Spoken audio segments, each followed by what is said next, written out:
समाज परिवर्तन। Just now start. Okay. आनंद भारती तर्कशिल्प उर्फ राम भरोस मौर्य जी का अभिवादन स्वीकार करें। आज मैं माननीय प्रकाश मौर्य जी अधिवक्ता हैं, सत्यशोधक समाज के राष्ट्रीय आप अध्यक्ष हैं, और आज दरअसल हमें बड़ी खुशी हो रही है, सुबह में आने का अवसर मिला। वेद मैं बहुत सुनता था, लेकिन आज तक मैंने देखा नहीं था, और यहाँ आने के बाद इनका जब लाइब्रेरी मैंने देखी, ये जो सामने दिख रहा है दरअसल ये तो कुछ भी नहीं है, एकदम पूरा खचाखच भरा हुआ है। भागवत, वाल्मीकि रामायण से लेकर के रामचरितमानस से लेकर के तमाम वेद, कुरान, बाइबल से लेकर के बहुत सारा चीज यहाँ देखने का अवसर मिला है। तो दरअसल मैं जानना चाहूँगा माननीय अधिवक्ता प्रकाश मौर्य जी से सर, कि आप सर लोगों को क्या संदेश देंगे, क्योंकि ये सब तो मैंने देखा नहीं था, पढ़ने की तो बात ही छोड़ दीजिए सर। तो सर मैं चाहूँगा सर आप बताएं कि इसमें क्या है, कैसे है, क्या है आपका अनुभव रहा है, और 40 सालों से मिला जुला करके लगभग आपका अध्ययन रहा है, और हमने तो देखा नहीं था, खाली मैं सुनता था तो बताता था वगैरह वगैरह वगैरह। जी, तो मैं चाहूँगा आप बताएं सर। देखिए, मैं समझता हूँ कि 1977-78 में मैं यहाँ का शिवसेना शाखा प्रमुख था जी, और एक 14 साल की अवस्था में संघ से जुड़ा था, और उस काल में बाला साहब ठाकरे हमारे यहाँ ऑफिस में आए थे। और आप देखिए जो है हमारा जी, उस जी, पर, जी, जी। हाँ, अच्छा, यहाँ पर लिखा हुआ है। हाँ, जी जी जी, ये वो प्रकाश मौर्य विभाग प्रमुख, हाँ, शिवसेना, और घूंघट नगर, हाँ, हाँ, और भिवंडी थाने, ये लिखा हुआ था। नजदीक आ जाइए। हाँ, इतना पुराना है सर कि दरअसल पीछे का पोर्शन मिट चुका है। हाँ, और ये आगे अगर मैं बात करूं तो आगे लिखा महाराष्ट्र व्यापी शिव सैनिक नोंदणी सप्ताह है, 17-23 सितंबर 1987 लिखा है। 87 का है। हाँ, ये दिखा दीजिए। हाँ। ये आपका आई कार्ड है एक प्रकार से। ये 87 में, लेकिन हम तो उसके और पहले से थे। अच्छा, हाँ जी जी जी, हाँ बताएं। ये तो देखिए, ये जो जैसे आपने नाम बताया ना घूंघट नगर, तो 1984 में दंगल हमारे यहाँ से स्टार्ट हुआ था जी, 84 में। और भिवंडी की जो पोजीशन थी उस वक्त में, ब्राह्मण आली एक हमारा भिवंडी में है, तो ब्राह्मण आली में कुछ विचारधारा बनी जी, और उस विचारधारा को वानी आली, हरसन आली, सुतार आली, कासर आली, हफसन आली, काप आली, ऐसे वहाँ हुआ जी, और जिसका एक प्रतिक्रिया हो गई यहाँ पर, जिसमें हम कह सकते हैं कि खजूरपुरा, बंगालीपुरा, इस्लामपुरा, जैतूनपुरा, निजामपुरा, इस तरह से पूरा का पूरा और पूरा का पूरा वाली जो है आली, हाँ, ये आपस में एक दंगे फसाद में लड़ गए। तो मैं शुरू से ही 14 साल की अवस्था में, मैं धर्म के पीछे क्यों लोग मर रहे हैं, कट रहे हैं, इसका हमको एक मन में था कि हम सारी धार्मिक किताबों को पढ़ें। अच्छा, हाँ, तो 14 साल की अवस्था से ही मैं मेरे स्कूल के पुस्तकों को पढ़ने के साथ साथ भी मैं तमाम वेद है, पुराण है, उपनिषद है, महाभारत है, रामायण है, रामायण में वाल्मीकि रामायण, देखिए ये वाल्मीकि रामायण, आनंद रामायण, आनंद रामायण भी देख रहा हूँ सर। गोस्वामी तुलसीदास रामायण, और शिव पुराण, ब्रह्म पुराण, ब्रह्म वैतरण पुराण, पद्म महापुराण, जितने भी पुराण है, 18 पुराण। मैं देख रहा हूँ गीता प्रेस से है सर। हाँ, गीता प्रेस से भी है, और सत्यार्थ प्रकाश, पूरी दुनिया की जितने भी कम्युनिस्ट की भी बहुत सी किताबें हमने पढ़ी, दास कैपिटल्स पढ़ा हमने, मैगजीम गोर्की की हमने काफ़ी किताबें पढ़ी, और साहित्य भी हमने पूरी दुनिया का पढ़ा जी। तो इस तरह से सारा पढ़ने के बाद में, तो ये जो धर्म के नाम पे शोषण का धंधा जो पूरे विश्व में चल रहा है, इसका हमारे मन में एक जो है विरोध हुआ जी जी जी, और इसीलिए आज से लगभग 38-40 साल पहले, और मैं बता दूं आपको कि लगभग 18 साल की अवस्था में, 18 साल पूरा भी नहीं हुआ था, मैं हिंदू आंदोलन में लगभग 3-4 महीने जेल में बंद था। अच्छा, जेल में रहे सर? हाँ सर, मैं समझता हूँ कि यानी आज की उस कानून की भाषा में देखा जाए तो 18 साल पूरा भी नहीं हुआ था, 1-2 महीने बचे थे, तो मैं हिंदू आंदोलन में जेल में था। अच्छा, और हमारे 5-7 लोग मारे गए थे हमारे साथ में। अरे वाह। हाँ, तो इस तरह से एक जो है ये सारे धर्म को, इसके लिए जो मार काट हो रहा है पूरी दुनिया में, तो बोला इसको पढ़ना चाहिए। तो हमने कुरान शरीफ से लेकर के, बाइबल से लेकर, तौरेत से लेकर, ज़बूर से लेकर के विश्व के सारे धर्म ग्रंथों को मैंने अध्ययन किया। मतलब कहने का मतलब वकील साहब ये है कि जब आपके विचार में ये चीज आई कि यार धर्म के नाम पे लड़ाई हो रहा है, तो आखिर धर्म में है क्या? और हमने ऐसा सुना है सर कि अगर गीता कुरान भारत के संविधान से चलता है ना? तो सर आगे बोले सर। बराबर, ठीक है। देखिए, ये संविधान है। अच्छा, संविधान और विषम विधान, जैसे हमारे पास देखिए मनुस्मृति है। अच्छा, कौन सा है सर ये? याज्ञवल्क्य की स्मृति है। इसके पहले, इसके बाद में मनुस्मृति बनी थी। अरे बाप, इसके पहले मनुस्मृति थी? नहीं, मनुस्मृति इसके पहले थी। पहले याज्ञवल्क्य नाम के ऋषि ने बनाया था याज्ञवल्क्य की स्मृति, उसके बाद मनुस्मृति अंदर पड़ी हुई किताब जो है। तो ये जो है विषम विधान है, जहाँ पे मनुष्यों का ब्राह्मण मुख मा जायते बाहु राजन्यम कृतम उरुहु यदस्य तदस्य पदभ्या सूर्धम जायते, इस तरह से मानव का एक भेद है। जब मैंने इस मनुस्मृति में पढ़ा, नहीं, ये अभी जो संस्कृत में आपने पढ़ा, हाँ, उसका अर्थ क्या हो मैं समझा नहीं। अर्थ यह है कि जो ब्राह्मण जो है मुख से पैदा हुआ है, क्षत्रिय भुजा से पैदा हुआ है, और वैश्य पेट से पैदा हुआ है, शूद्र पांव से पैदा हो गए हैं। तो जब मैंने इसको धम्मपद में पढ़ा जी, तो इसमें तथागत बुद्ध ने कहा था कि न जटा ही गोते न जच्चा हो तो ब्राह्मण यम सच्चंज धम्मोच सुसुज ब्राह्मण। कोई जटा बढ़ा लेने से, कोई किसी कुल गोत्र में पैदा होने से, कोई किसी परिवार में पैदा होने से ब्राह्मण नहीं होता। जिसके अंदर दया, क्षमा, करुणा, मैत्री हो, सह ब्राह्मण, जिसको ज्ञान हो, तो ऐसा उसमें ब्राह्मण वर्ग में तथागत बुद्ध ने भी कहा है। तो ये सारे ग्रंथों को पढ़ने के बाद में मुझे यही लगा कि ये जो धर्म नहीं है, अच्छा, हाँ, ये पंथ और संप्रदाय हैं। ओहो, हाँ, ये सारी दुनिया में बहुत से लोग, बहुत बड़े बड़े विद्वान गलती करते हैं। कार्ल मार्क्स ने भी इस मुद्दे पे बहुत बड़ी गलती किया है। उन्होंने कहा है कि धर्म जो है एक नशा है। वो गलत, कार्ल मार्क्स का वो स्टेटमेंट गलत है। वो संप्रदाय एक नशा है। हाँ, संप्रदाय और पंथ एक नशा है। जी जी जी, क्योंकि धर्म का परिवर्तन हो ही नहीं सकता। आज जो मूर्ख लोग जो है उत्तर प्रदेश में जो धर्म परिवर्तन का कानून बना रहे हैं, कितने पोगा पंडित मूर्ख हैं। अरे धर्म का तुम सूर्य के परिवर्तन कर सकते हो भाई, उसका धर्म है। तो हवा का परिवर्तन कर सकते हो? बिल्कुल नहीं सर। तुम गंध का परिवर्तन कर सकते हो, मिट्टी का परिवर्तन कर सकते हो, लाइट का परिवर्तन कर सकते हो? तो नहीं हो सकता ना। तो ये इसको इन्होंने एक अलग कर्मकांड में बना लिया है। तो धर्म का परिवर्तन नहीं होता। कहने का मतलब धर्म धारण करने की चीज है। हाँ, धर्म धारे तो सह धर्म, जो जैसे तथागत बुद्ध की महामंगल सूत्र में वाणियां है, माते पितु पट्ठान पुत्र दारो संगो अनाकूला च कमत्ता एतंग मंगल मुत्तमंग पतिरूप देशवासो च पंगे चकात कुंत्या अत्त सम्मा पानिधि एतंग मंगल मुत्तमंग। इसमें कि माता पिता की सेवा करना धर्म है, और पत्नी बच्चों का देखभाल करना धर्म है, सही ढंग पे निवास करना धर्म है, प्यासे को पानी पिला देना धर्म है, भूखे को अन्न देना धर्म है। तो ये धर्म है। इस धर्म का परिवर्तन नहीं होता, वो पंथ और संप्रदाय का परिवर्तन होता है। थोड़ा सा रोकना चाहूंगा सर। जैसे आपने कहा किसी को पानी पिला देना ये धर्म है, लेकिन हम देखते हैं खास करके उत्तर प्रदेश में पानी पिलाने से पहले उसकी जाति पूछी जाती है। तो इसमें क्या ख्याल है सर? देखिए, जाति जो है ना, ये पाली संस्कृति है। जाति का मतलब जन्म होता है। अच्छा। इन मूर्खों ने बड़ा शब्दों का बड़ा अर्थ का अनर्थ कर दिया है। बहुत बड़े इनको अज्ञानी, इन्होंने भगवान तथागत बुद्ध के सारे, जैसे भगवान शब्द मैंने कहा, भगवान का अर्थ होता है भग्न राग, भग्न देश, भग्न मोह, सह भगवंत। जिसके मन से राग द्वेष मोह भग्न हो गया और निकल गया, वो भगवंत है, वो अरिहंत है। हाँ, ये तो हाँ, तो बहुत से एक एक शब्दों का आप उसका मीनिंग निकालोगे ना, तो इन्होंने बड़ा उसका अर्थ का अनर्थ कर दिया है। तो ये धर्म का परिवर्तन नहीं होता। जिसको जहाँ आप रहते हैं विपस्सिना गुरु गोयंका गुरु जी का, सत्यनारायण गोयंका जी, वहाँ भी है कि धर्म न हिंदू ईस है, धर्म न मुस्लिम जैन, धर्म चित्त की शुद्धता, धर्म शांति सुख चैन। धर्म कोई हिंदू मुसलमान सिख ईसाई नहीं होता। एकदम। और उसी को तो रविदास ने चित्त चंगा तो कठोती मंगा, उसी को बुद्ध ने भी कहा है कि सब पापस्य अकर्णं कुशलस्य उपसंपदा सचित्त पड्योत्पन्नं एतं बुद्धान शासनं। सचित्त की बात वहाँ चित्त की बात है। यहाँ देखिए, महाभारत एक पुस्तक पढ़ रखा होगा। जी। हाँ, उसमें जब उन्होंने भी बहुत सी चीजें चुराई हैं, तो महाभारत में जब पूछा गया व्यास से कि आप धर्म अधर्म की परिभाषा बताओ, तो लौकिक संस्कृति में ऐसा लिखा है कि अष्टादश पुराण से व्यासस्य वचनम देवम परोपकार पुण्याय पापाय पर पीड़नं। अष्टादश पुराण से व्यासस्य वचनम, व्यास के 18 पुराणों वेदों में व्यास का 2 ही वचन है, परोपकार पुण्याय पापाय पर पीड़नम।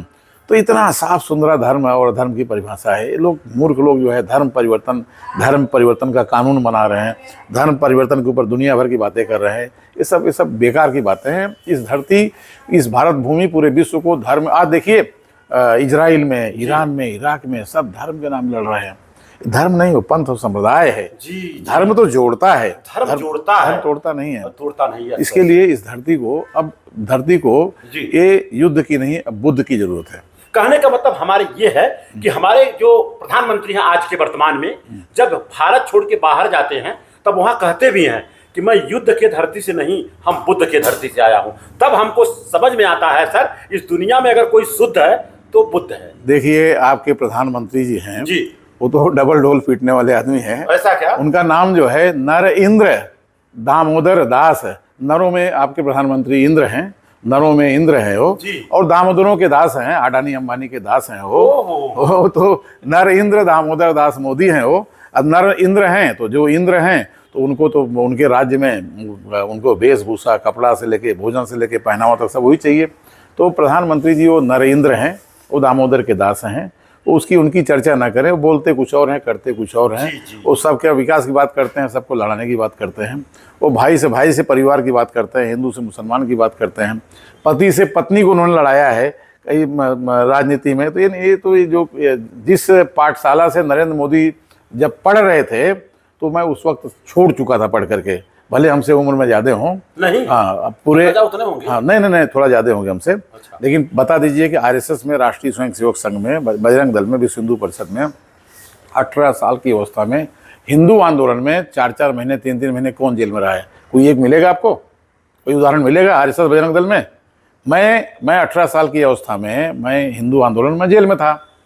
ये हिंदू की बात करते हैं, इनके सारे धर्म ग्रंथ में, ये पुराण में, वेद में, उपनिषद में, महाभारत में, सारे रामायण में कहीं हिंदू शब्द बता दें? नहीं मिलेगा। लेकिन आप सुबह में तो बुद्ध, हाँ, आपने दिखाया था सर कोई किताब में? ये देखिए, ये आनंद रामायण है। आनंद रामायण में भी इन्होंने बुद्ध का उल्लेख किया है। अच्छा। और ये गीता गोरखपुर से है। अब देखिए वाल्मीकि रामायण की बात, वाल्मीकि देखिए वाल्मीकि रामायण जो है, वाल्मीकि ऋषि जो है, जी, उस काल में वाल्मीकि के समकक्ष उन्होंने खुद लिखा था। तो जब वाल्मीकि ने वाल्मीकि रामायण की रचना की तो इसमें बुद्ध का उल्लेख कहाँ से आता है?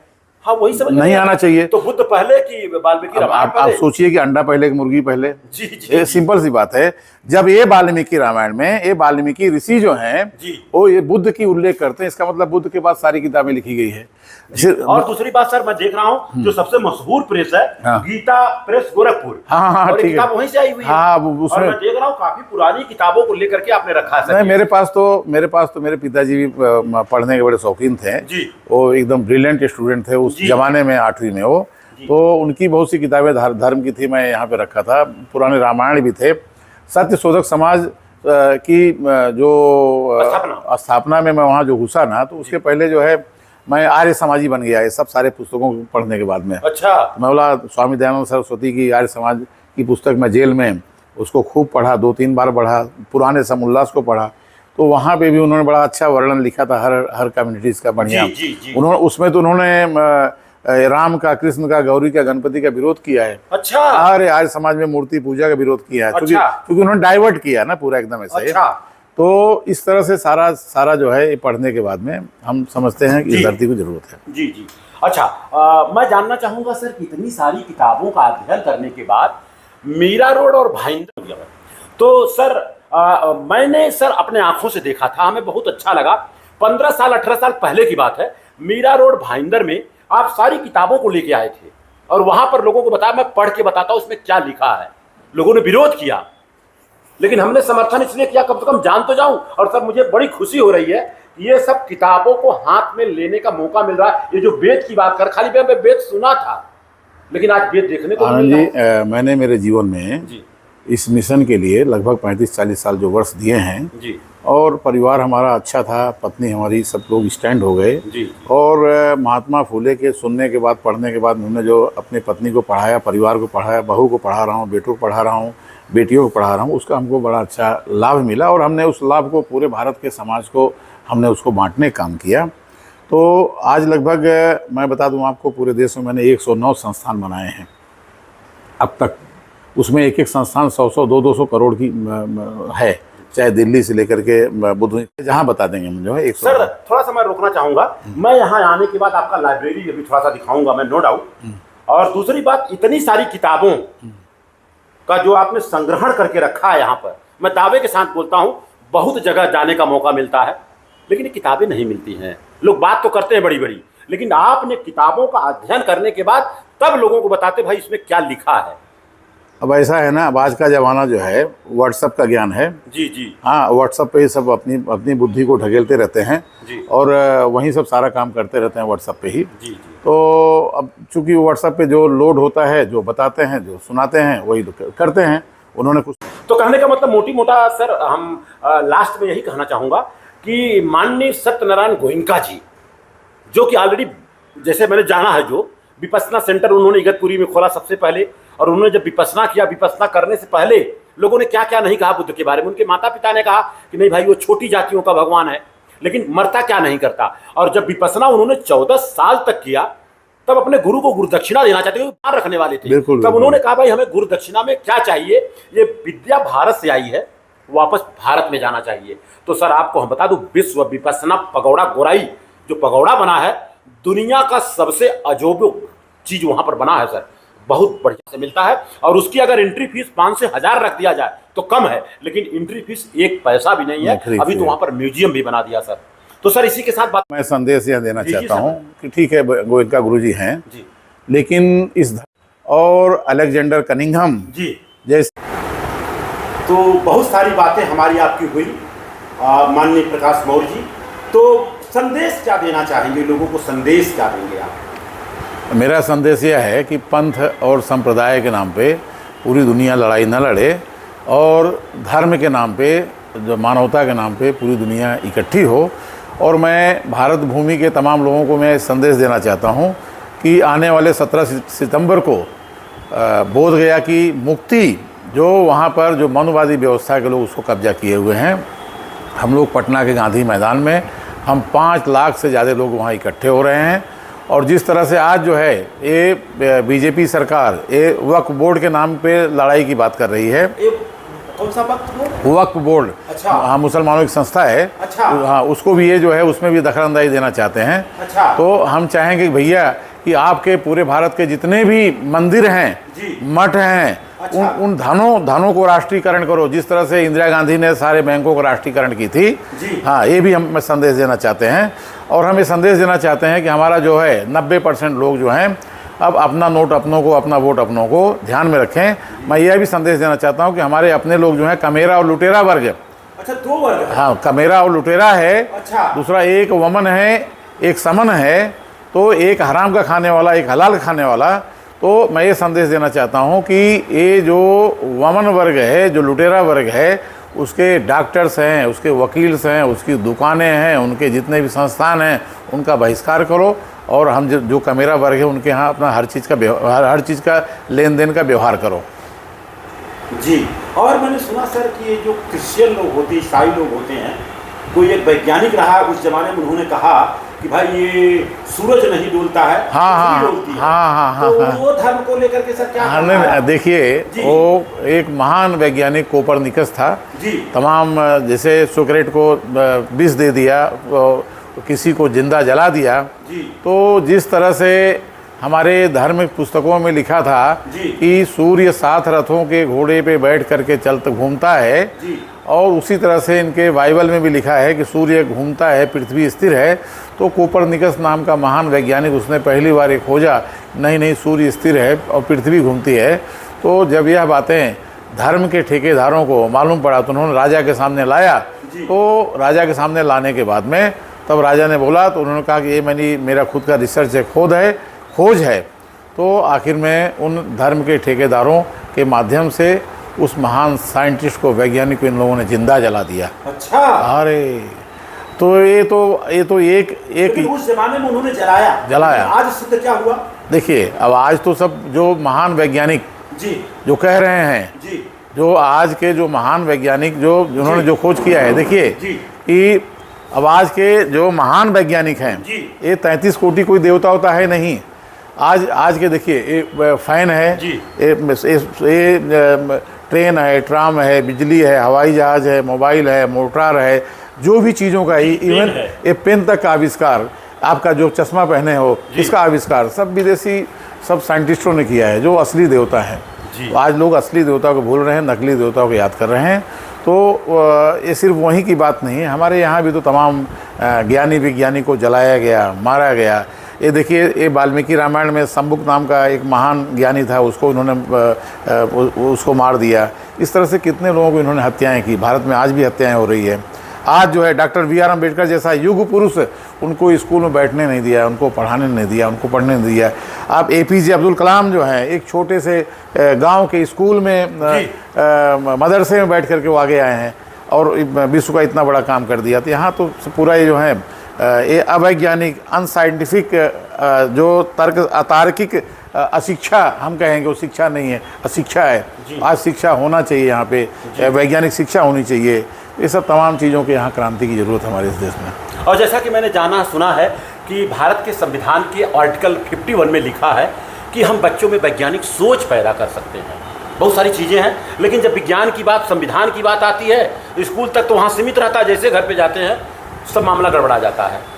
आपका कहना सत्य है जी। यही दुर्भाग्य की बात है कि जहाँ ये धर्म पैदा हुआ, जहाँ संप्रदाय पैदा हुआ, वहाँ भी एक भी विज्ञान पैदा नहीं हुआ। जैसे अरबिस्तान, तुर्किस्तान, बलूचिस्तान, इराकिस्तान, कजाकिस्तान, अफगानिस्तान, हिंदुस्तान, तमाम जो तानलैंड हैं, तानलैंड हैं, तो यहाँ पे एक भी वैज्ञानिक आविष्कार नहीं हुआ है जो आज मानव के लिए उपयोगी वस्तुएं हों।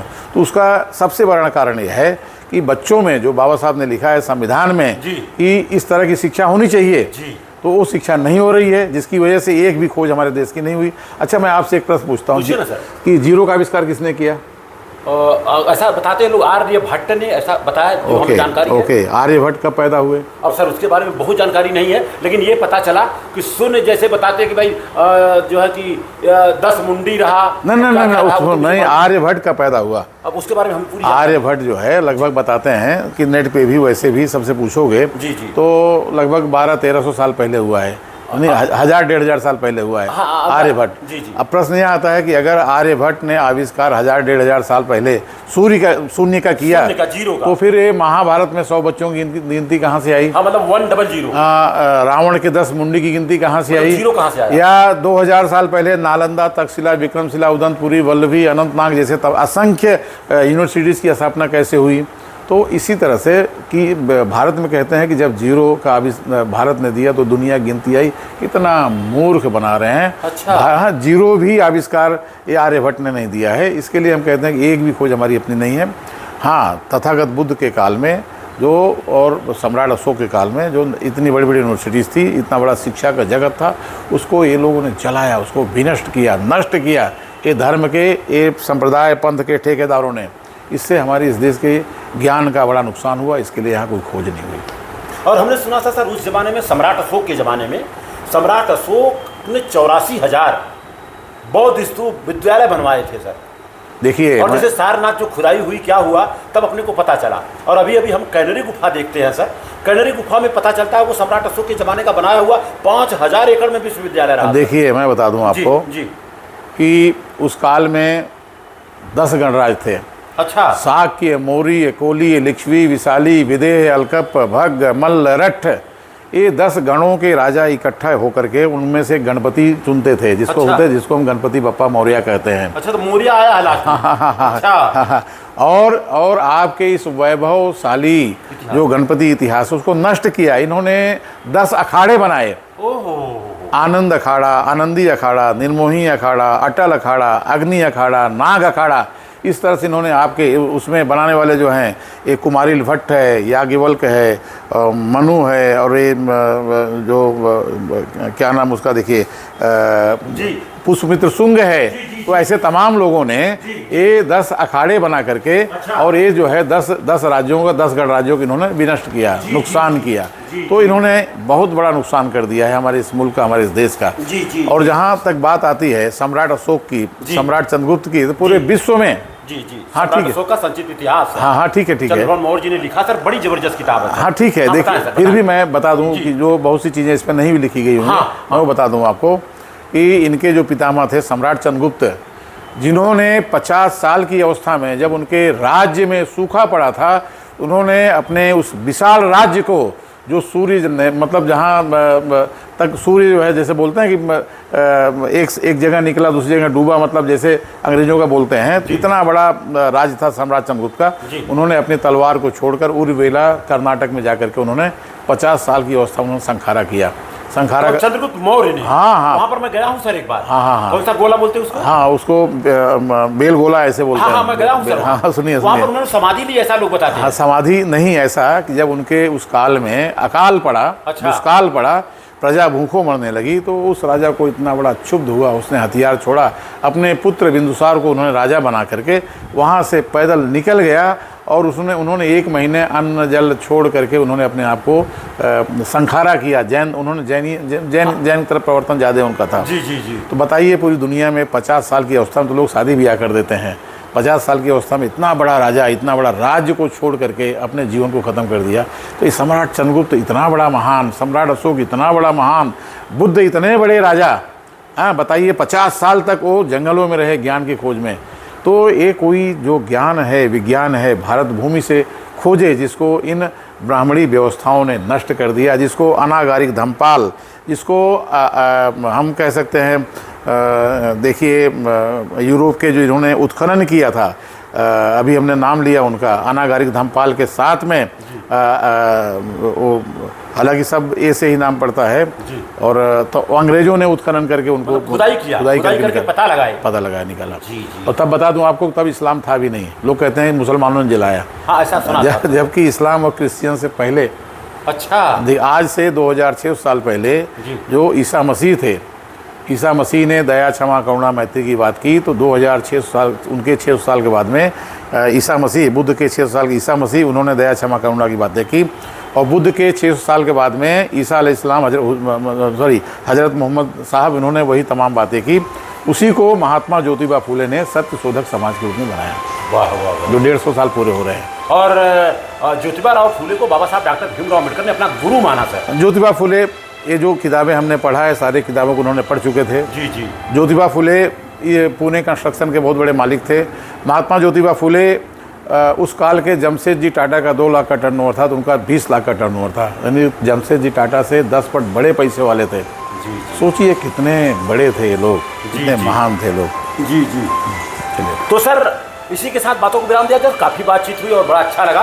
और 10 तारीख के प्रोग्राम में तो और सारी बातें होती रहेंगी। चलिए 10 तारीख के कार्यक्रम की मैं आपको हार्दिक शुभकामना देता हूँ। जी जी। और आपके सारे दर्शक वहाँ आएँ, जो बाबा साहब की जो भूमि है वहाँ पे तमाम महामानवों की जयंती मनाई जा रही है। और 10 तारीख के बाद में फिर इसी महीने में 25 तारीख को सम्राट अशोक भवन जो पुणे में है, उसमें हमारे बड़े भाई और मंत्री स्वामी प्रसाद मौर्य जी आ रहे हैं। वहाँ भी इस तरह कार्यक्रम हो रहा है पुणे में, तो आप सबको हम साथ निमंत्रित करते हैं। तो सर चलिए इसी के साथ सर बातों को विराम दे रहा हूँ। सभी का मंगल हो, सभी का कल्याण हो। नमो बुद्धाय, जय विज्ञान, जय संविधान, जय भारत, जय भीम। Thank you.